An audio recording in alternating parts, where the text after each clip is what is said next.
Welcome back to Life of the Runaways, Chapter 2. The reading, parentheses, all that random stuff. As you can tell by the background, this chapter might not be happy, so to speak, because from the previous chapter, Chris seemed a bit terrified of what he was seeing. So let's get along with the story and see what's going on. Give me a few seconds. Okay.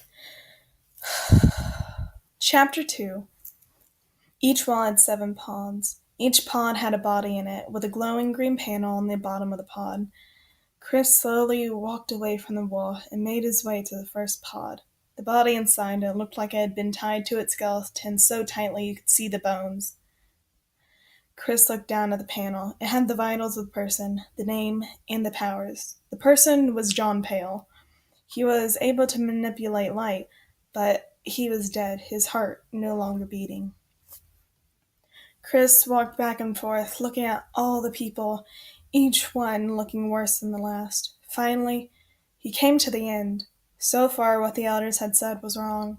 They had all told him that the strongest people were in there, and they were alive, but they were all dead. All the strong ones were dead. Chris didn't want to look up. He didn't want to see what was in the pod in front of him. There were 15 pods, and 14 of them were dead. He had no reason to hope that the last one would be alive. He gulped back his worries and looked up. He gasped and fell back on his hands. Before him was something that he hadn't seen yet in this chamber of horrors, something he never imagined to find in such a place. It was like a goddess had been trapped in ice and put out on display. Long thick lashes lined her closed eyes, long curls of silver hair frayed in the ice, lips red like blood. Chris moved off the ground and looked down at the green panel. She had been the only one frozen in ice, and the only one with a body that hadn't rotted away. No name. Vitals are normal. Time and containment? Chris looked up at the frozen girl in the ice, then back down at the panel. 40 years of containment, Chris said and shook his head. That must be wrong. He looked down at her powers. ETC, etc. was all the panel said for her powers. Chris looked at her astonished. The powers this girl had more powers than any prisoner in the world had. Meaning she was different from everyone. Chris frantically moved to the side of her pod. He clawed off the panel, holding the open switch. He pressed the button and watched as the pod open. Fog fell out of the pod as the door slid back into the side. Chris pulled out the card Willis had given him. He sat the card on the ice and flipped it over. Dragon breath, Chris demanded, and the card heated up. Pause, really quick. So, first thing, when it says 40 years of containment, in the prologue, it sort of kind of said she was 16 and all this stuff. So right now she would be 56, but she's 16, and she uses this at her own will at some points in time.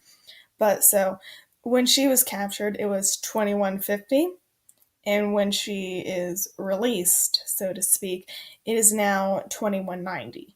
That's what I mean by 40 years of containment. And then back to dragon breath. I know it's pretty retarded, and I don't know what else to do. It just sort of kind of made more sense. I was watching Fairy Tale at the time, but dragon breath, really hot, and she's in ice, so you get what I mean. Okay, back to what I'm saying. I stopped at a comma too. That's good. The ice melted, filling the ground with water. Chris yelped as the girl fell out of the pod. He caught her in his arms. Her freezing skin sent chills up his spine. Chris started to stand as her body began to heat up. He looked down at her. Her long hair was no longer wet, and the black undergarments she was wearing were no longer wet from melted ice. Chris yelled for Lily, and the doors opened again. This time all 3 of their friends made it through. Victoria walked over to Chris and took the girl out from his arms. Face the metal wall, or I'll kill you all, Victoria said in the same accent as her brother. The 3 of them turned around. Lillian rocked on her heels as she whistled. Chris wondered what was going through her head. Done, Victoria said, and Chris turned around. The girl was no longer in her undergarments. She now had the uniform like the rest of them. Willis pulled Victoria away from the girl as Chris checked her pulse. Her heart was beating at a normal pace. Her heartbeat suddenly stopped, and Chris gasped in surprise. Then the girl sat up. That just got really fast for a second. She huffed out breaths like she had been running. She ever so slowly opened her eyes. Her eyes looked like the lights in the ceiling when he stared at them for so long. They were orange, red, yellow, and blue in the mixes of color. She blinked and gasped. She gripped her head and looked to the floor with a crazed look in her eyes. She looked down at her arms and sighed. She looked up, confused to see people around her. I found a There's a reason why I'm not reading right now. I found another language and I don't know how to say it. I don't know what it is. So I'm gonna try my best to sound this out. I'll put what I wrote in this part of when she spoke first time down in the description part. Oh, you Susie J. Oh my gosh. Oh, you Sus J. She asked as she looked around confused. Chris looked at the others. None of them understood what she was saying. Do you speak English? Lillian asked as she looked down at the girl with wide eyes.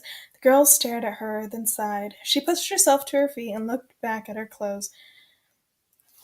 What place is this? I smell that of blood and rust and death.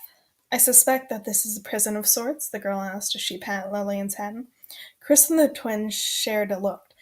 You, you, you're right. You're in a prison that holds people who has powers, like super strength and have powers like levitation, light control, all that, Chris explained. The girl looked at him with her sunset eyes and nodded. I always thought that people had more than one power, but I am wrong, aren't I?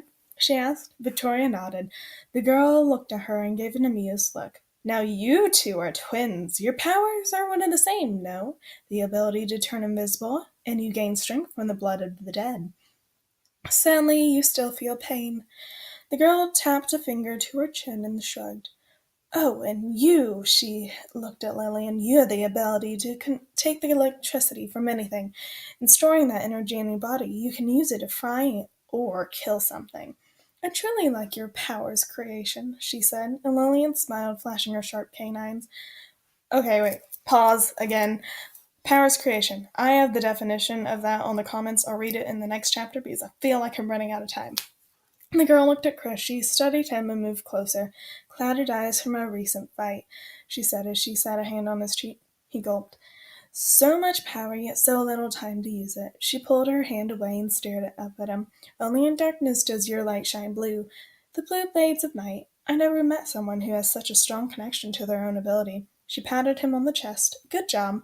Then she turned around and bit her lip. Tell me your names, please, she asked as she walked towards the door and she set her hand on it. All of them looked at each other. She knew their powers, but what they had seen, she didn't have a power whatsoever. Chris started to doubt what the screen had said. I'm Violet, and this is my brother Willis, Violet said. I changed their names halfway through the story, so basically, Violet is Victoria. I think, yeah, I changed her name somehow. Violet is Victoria, you know what I mean. She nodded and ran her hand down the seam of the door. I'm Lillian, and I love your eyes, Lillian said, giving her a wide smile. The girl turned back and gave a small smile. She turned back to the door. My mother always says that my eyes match the sunset on the day I was born, the girl said, and she glanced back at Chris. I'm waiting for your name, she said as she stood up and started to back up. Right, I'm Chris, he said, and she nodded. She raised her hand and clenched her fist, then opened her hand. They all gasped as the door creaked. She yanked her hand towards her. The door wailed. She clenched her fist on her chest, then threw her open hand at the door. It fell right to the ground. She dusted her hands off as the door hit the ground. She looked back at them. My name's Valerie. And now the door's gone, we can finally get the hell out of this place. Sorry for my language at the very end of that, but that's what I wrote. So, how did you guys enjoy that? I think that one went quite well. I got accents and everything. I love it. Okay, well,